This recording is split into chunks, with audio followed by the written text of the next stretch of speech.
Hello guys, আশা করি আপনারা সবাই ভালো আছেন। আপনাদের মাঝে নতুন একটা ভিডিও নিয়ে আসলাম।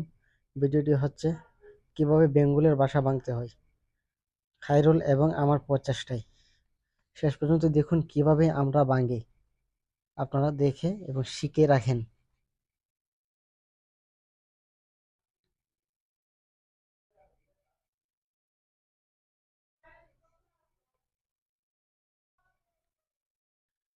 খায়রুল মুখে চাপ দিয়ে ধরতেছে, দেখা যাক খায়রুল পারে কিনা।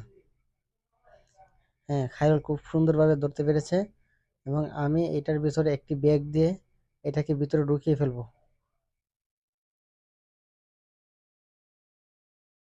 এগুলা কামড় দিলে জ্বর উঠে যায়। আপনারা যারা বেঙ্গলের বাসা ভাঙবেন খুব সেফটি নিয়ে ভাঙবেন।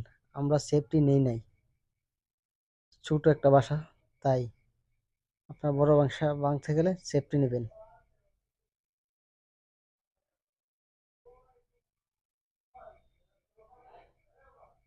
এবং অবশেষে এটাকে ঢুকিয়ে ফেললাম।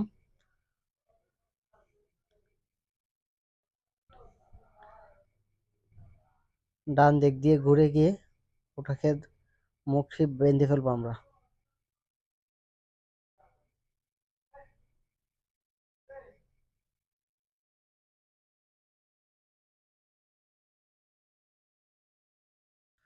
আমি চাইছিলাম আরেকটি বস্তা ঢোকাতে, কিন্তু শেষ পর্যন্ত বস্তাটি লাগে নাই, ছোট এই ব্যাগটি দিয়েই হয়ে গেছে।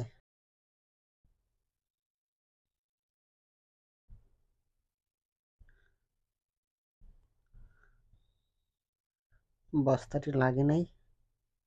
আমি খায়রুলের পিছন দিয়ে এখন যাব, যায় সুন্দর করে ব্যাগটাকে বাস করে নেব। বাস করে আজায়া ধরবো আমি।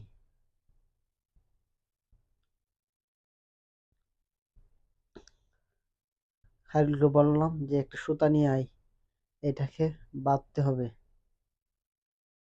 খায়রুল যাচ্ছে সুতা আনার জন্য, আর আমার হাতে সুইয়ের মতো লাগতেছে। এটা তো একটা ফুল গাছ, কাঁটাওয়ালা ফুল গাছ। বুঝতেছি না আমাকে কে সুই দিয়ে গুঁজা দিচ্ছে, বেঙ্গল নাকি গাছের কাঁটা। ভিতরে অনেক শব্দ করতেছে, এগুলা বাসা থেকে বের হয়ে গেছে।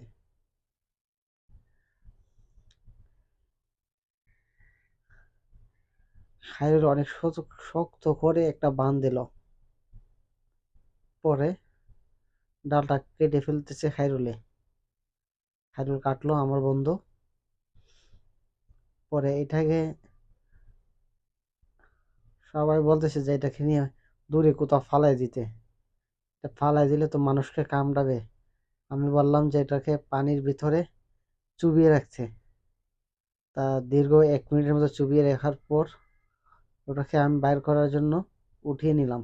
এখন বাইর করতেছি, আপনারা দেখেন সবগুলা বেঙ্গল মারা গেছে, বাসাটাও পুরোপুরি গলে গেছে। এইগুলা তো মাটির তৈরি।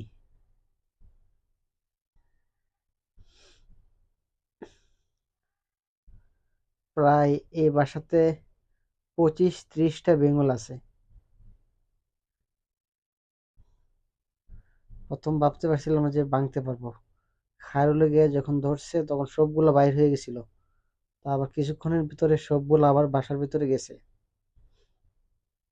যাওয়ার পরে আমরা তো আটকে ওইগুলাকে ধরে নিলাম। আজ এই পর্যন্তই। সবাই ভালো থাকবেন, সুস্থ থাকবেন, আর আমার চ্যানেলটিকে সাবস্ক্রাইব করবেন।